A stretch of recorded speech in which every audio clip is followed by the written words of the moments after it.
अब हम पढ़ेंगे डिफरेंट मेथड्स ऑफ ट्रांजिस्टर वाइसिंग। अब हम पढ़ेंगे ट्रांजिस्टर वाइसिंग की विभिन्न विधियाँ। तो इन विधियों में जो है हम ये देखेंगे कि किस विधि में जो है हमें ऑपरेटिंग पॉइंट जो है इंडिपेंडेंट ऑफ टेम्परेचर या वेरिएशन ऑफ पैरामीटर मिल रहा है। तो इसमें कई विधियाँ हैं, तो सबसे प्रमुख विधियाँ में 3 हैं, वो मैं लिखता हूँ। पहली विधि है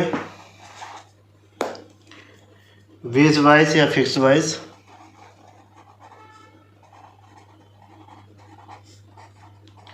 फिक्स्ड वाइज।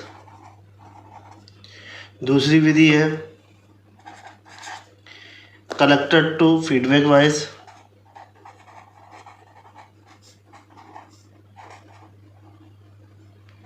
Feedback bias. तीसरी विधि है इमीटर वाइज।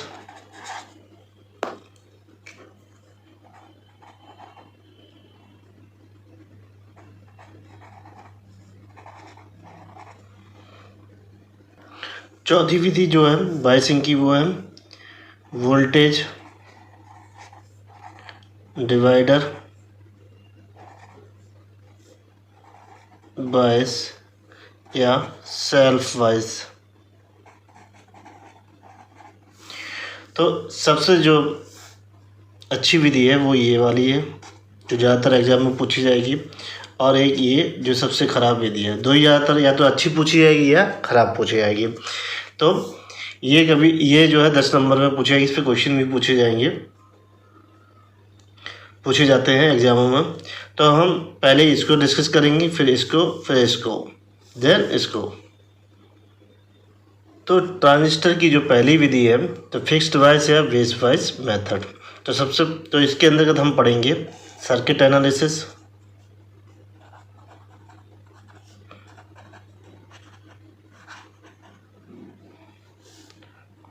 फिर स्टेबिलिटी फैक्टर,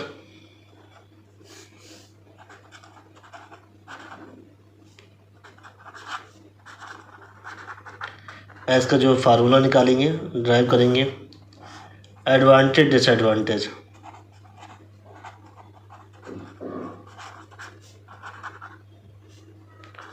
एडवांटेज,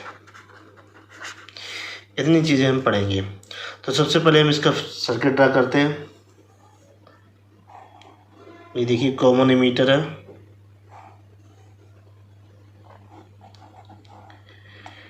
ये RC है और ये VCC पावर सप्लाई है। इसी से कनेक्ट किया गया RV रेजिस्टेंस, और ये बेस टर्मिनल है, इससे बेस कनेक्ट कर दिया, और ये RV कॉमन एमीटर, इसे ग्राउंडेड कर दिया। ये है बेस और ये है कलेक्टर। तो इसमें करंट जाएगी IC और इसमें करंट जाएगी ये IB। तो ये है इमीटर टर्मिनल। तो ये हमारा फिगर है फिक्स्ड वाइज सर्किट का। तो इसमें लिख लेते हैं जो RV है इन दिस मेथड में वो कनेक्ट किया गया है, connected between base and in of supply for NPN transistor.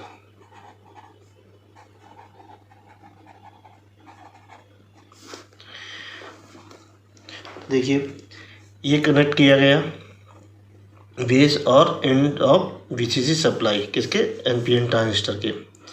दूसरा, जब हमें इसमें जो IB करंट मिल रही है वो किसके थ्रू मिल रही है, VCC के थ्रू मिल रही है। रिक्वायर्ड 0 सिग्नल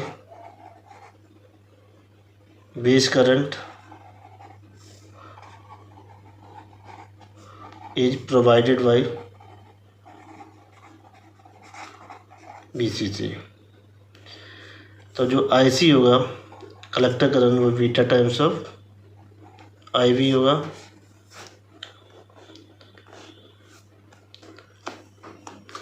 तो सबसे पहले पढ़ेंगे सर्किट एनालिसिस।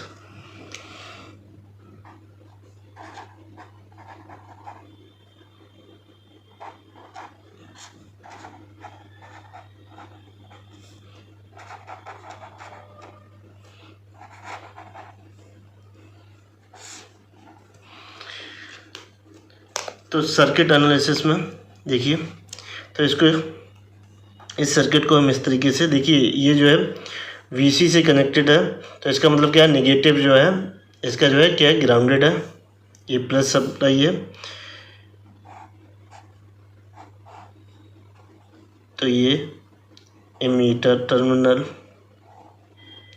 ये कलेक्टर, प्लस माइनस, और ये देखिए ये VCC। इसी प्रकार ये RV प्लस माइनस, और ये VCC। VCC क्या होगा, सभी के लिए कॉमन होगा। तो देखिए हमने इस तरीके से ये अलग कर लिया। ये है RC, इसमें जाएगी IC, और ये IB, और यहाँ पे क्या है VB। तो देखिए हम इनपुट सेक्शन जो हमारा फर्स्ट है, इसमें क्या लगा देंगे, KVL लगा देंगे। तो हमें मिलेगा VCC plus RV into IV plus VB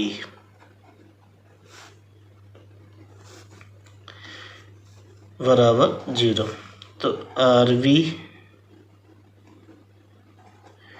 into IB बराबर, इसके अंदर ले आते हैं तो ये हो जाएगा VCC माइनस का VB। तो RV बराबर VCC माइनस का VBE upon IB। If practical में क्या होगा, VCC is greater than VBE। तो जो हमारा RV होगा इक्वल, तो VCC अपॉन IB के होगा। VBE को क्या कर देंगे, नेग्लेक्ट कर देंगे। तो देखिए VCC इसमें क्या होता है, वो फिक्स होता है। VB जो है, जो डाटा सेट होती है वो हम उससे देख लेते हैं, और IB जो है हम सुटेबल चूज कर लेते हैं। तो हम RV यहाँ से जो है फाइंड कर सकते हैं, जो हमने बेस रेजिस्टेंस जो है कनेक्ट किया था।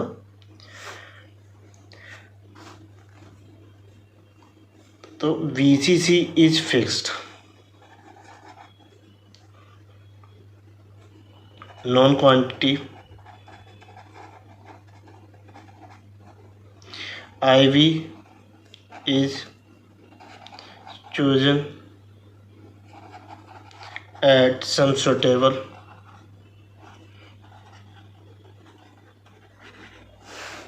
value. RV can be always found directly, किससे, इससे, या हम इससे फाउंड कर सकते हैं। तो फॉर दिस रीजन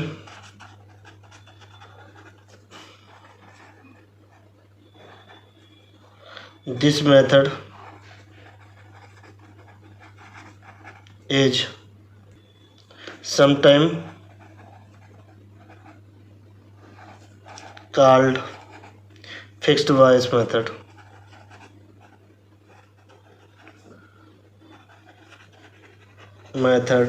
या बेस वाइस मेथड, या बेस वाइस मेथड।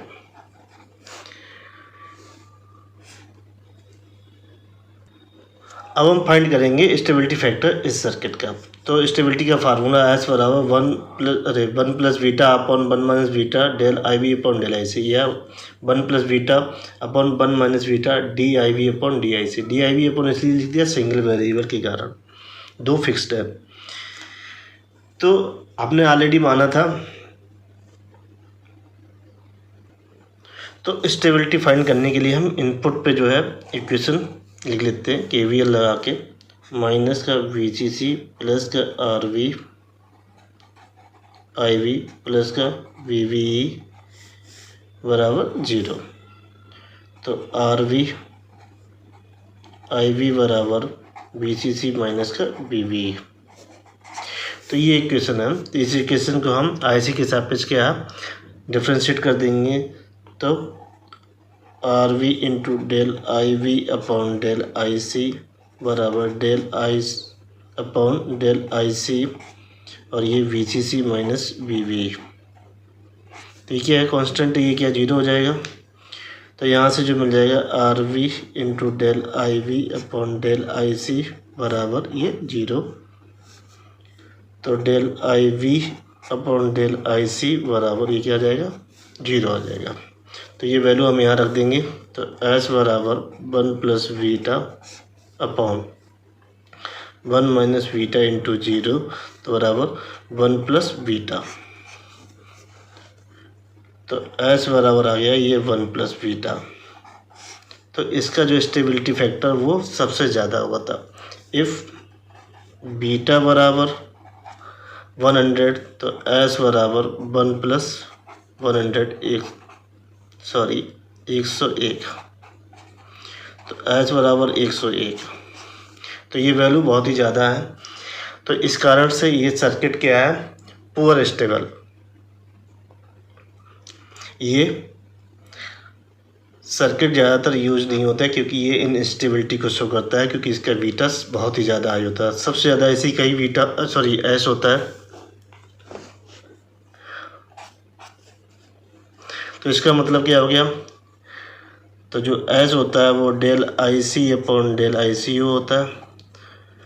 तो डेल IC बराबर 100 time del ICU, 101 times del ICU। इतने गुना जो हमारी जो है क्या IC करंट जो है वो चेंज हो जाएगी इसके कारण, इस सर्किट के कारण। तो लिखेंगे larger value of S in fixed wise, it has poor thermal stability। ये बहुत ही इम्पोर्टेंट पॉइंट है जिसे याद रखना और ये पेपरों में लिखना है। ये सर्किट क्यों पूरे स्टेबिलिटी देता है थर्मल, क्योंकि इसकी वैल्यू क्या होती है, S की वैल्यू वो लार्जर आती है। कितनी आती है, 101 आती है, इसलिए ये पुअर देता है थर्मल स्टेबिलिटी। जितनी S की वैल्यू कम होगी उतना ज़्यादा वो सर्किट क्या होगा, स्टेबल होगा। कहने में तो उतना कम जो है IC वो चेंजेज होगा विद टेम्परेचर चेंजेज होने पे। अब फिक्स वाइज का स्टेबलाइज पढ़ते हैं, तो इसको हम जो है इस ग्राफ के द्वारा शो करते हैं। अगर टेम्परेचर जो है इंक्रीज होता है तो उससे क्या होता है, टेम्परेचर हमने क्या किया, इंक्रीज किया, उससे माइनॉरिटी जंक्शन का जो टेम्परेचर क्या हो जाएगा, इंक्रीज हो जाएगा। माइनॉरिटी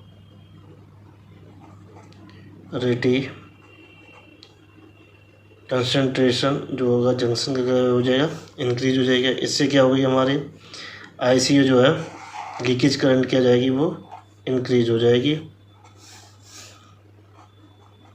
ICU जब हमारी इंक्रीज हो जाएगी उससे क्या हो जाएगा, हमारा जो है IC जो है वो इंक्रीज हो जाएगी। ऐसे फिर ये चलता चला जाएगा, फिर टेम्परेचर इंक्रीज होगा, ठीक है। फिर ये प्रोसेस ऐसा होता चला जाएगा। फिर माइनॉरिटी के लिए टेम्परेचर, फिर ICU इंक्रीज होती है। तो इसमें क्या होता है, IC का कोई भी कंट्रोल साधन नहीं होता है करने का, इसमें फिक्स्ड वाइज में। तो लिख लेते हैं, in fixed bias circuit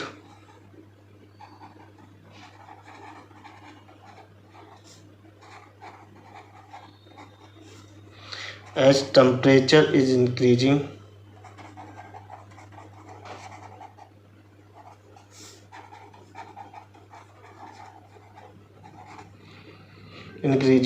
collector currents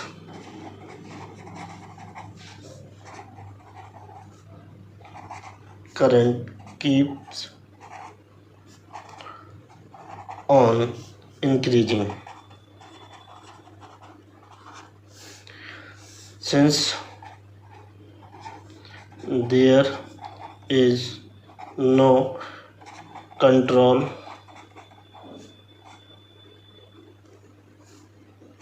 on the collector current.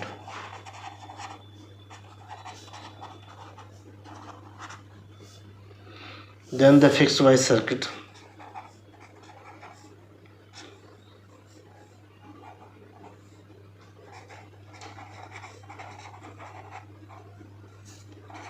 Circuit is very unstable.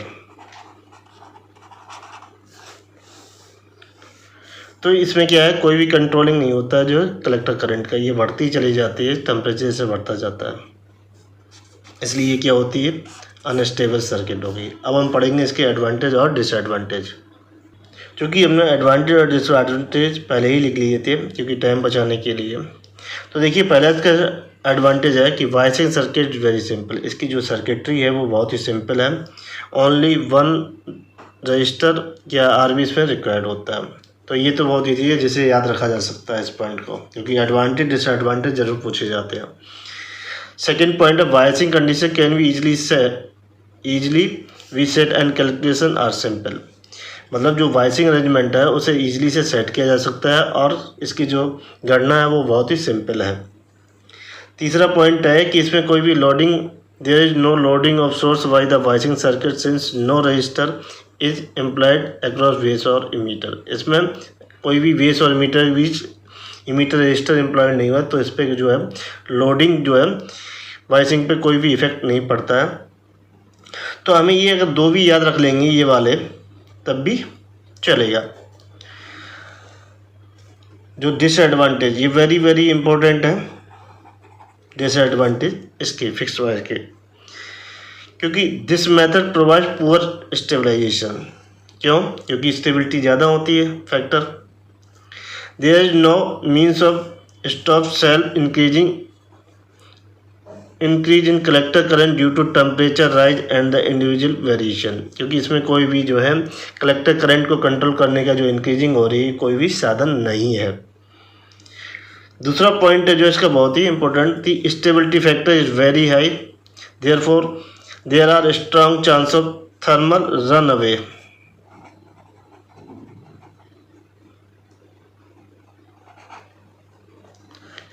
Due to these disadvantages, this method is rarely employed. इसलिए इन 2 डिसएडवांटेज की वजह से ये मेथड जो है नहीं यूज किया जाता है।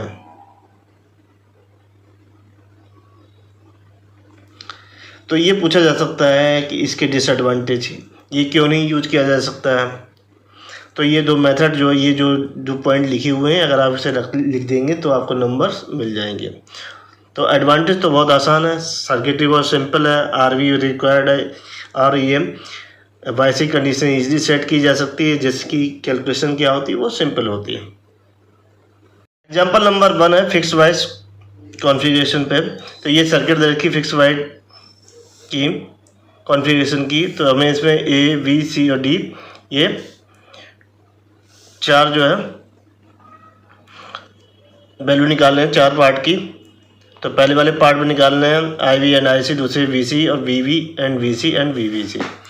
तो देखिए यहाँ पे ए सी, तो जब हम डी सी एनालिसिस करते हैं, फॉर डी सी एनालिसिस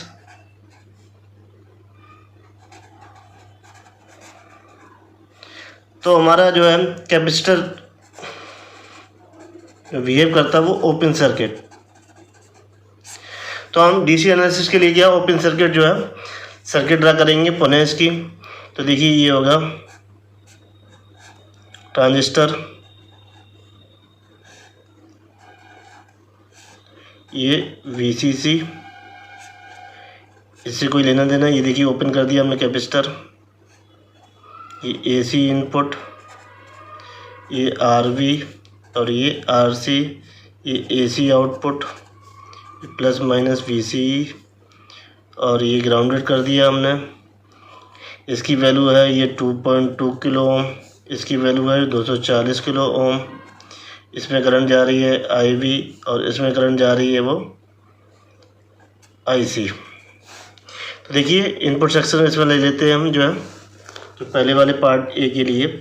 तो जो IV बराबर होगा हमारा, तो देखिए यहाँ से करंट ऐसे जाएगी, ऐसे होते हुए यहाँ पे क्या होगा वो VV। तो VV कितना होगा और बीटा कितना देखा वो 50 इस सर्किट के लिए। तो IB बराबर होगा VCC माइनस का VVE अपॉन RB। वैल्यू रख देते हैं, ये कितना है 12 वोल्ट है, तो 12 माइनस 0.7 अपॉन 240 किलो, तो ये आ जाएगा 11.3 अपॉन 240। तो इसे कैलकुलेटर की मदद से फाइंड कर लेंगे। तो 11.3 डिवाइड बाई 240, 11.3 डिवाइड बाई 240, तो ये आ जाएगा 0.04708 मिली एम्पियर, जो कि IB किस में होती है हमारा माइक्रो एम्पियर में होता है। तो इसे माइक्रो एम्पियर में कन्वर्ट कर देंगे तो ये आ जाएगा 47.08 माइक्रो एम्पियर। तो ये आ गया IB बराबर 47.08 माइक्रो एम्पियर। तो IC बराबर हम जानते हैं बीटा टाइम्स ऑफ IB, तो 50 इंटू 47.08 माइक्रो एम्पियर। तो इसमें जो है 50 इंटू आंसर, तो ये देखिए इतना हो रहा जाके 2.37 ये मिली एम्पियर हो जाएगा। बी वाले पार्ट में VC निकालना है। तो VC के लिए देखिए यहाँ पे मैं जो बना लेता हूँ आउटपुट इक्वेशन के लिए, ये ट्रांजिस्टर, ये ग्राउंडेड, ये प्लस VC, ये RC और ये IC और ये VCC। तो इसमें जो है KVL लगा देते हैं। तो minus VCC plus ICRC plus VCE बराबर 0। तो VCE बराबर VCC माइनस का IC इंटू RC, तो सब नॉन है। तो ये 12 minus 2.35 milli ampere into RC की वैल्यू 2.2 किलो ओम, तो 12 माइनस, तो इसे भी कैलकुलेटर की मदद से फाइंड कर लेंगे। 2.35 इंटू 2.2, तो ये जाएगा 5.17। तो और ये किलो ओम और ये मिली एम्पियर क्या हो जाएगा, कैंसिल हो जाएगा। तो इसे 12 में से घटा देंगे, 12 माइनस आंसर, तो हो जाएगा 6.83 वोल्ट। तो VCE बराबर हमारे पास आ गया 6.83 वोल्ट। अब निकालेंगे हम VV एंड VC।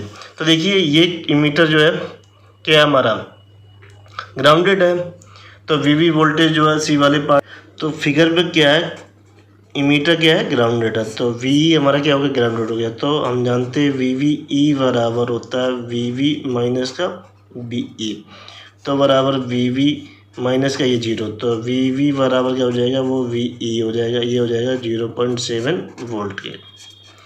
अब बात करते हैं VC की निकालने की। तो हम जानते हैं VCE बराबर होता है VC माइनस का VE, तो ये हो जाएगा VC माइनस 0 बराबर VC, तो VC बराबर VCE।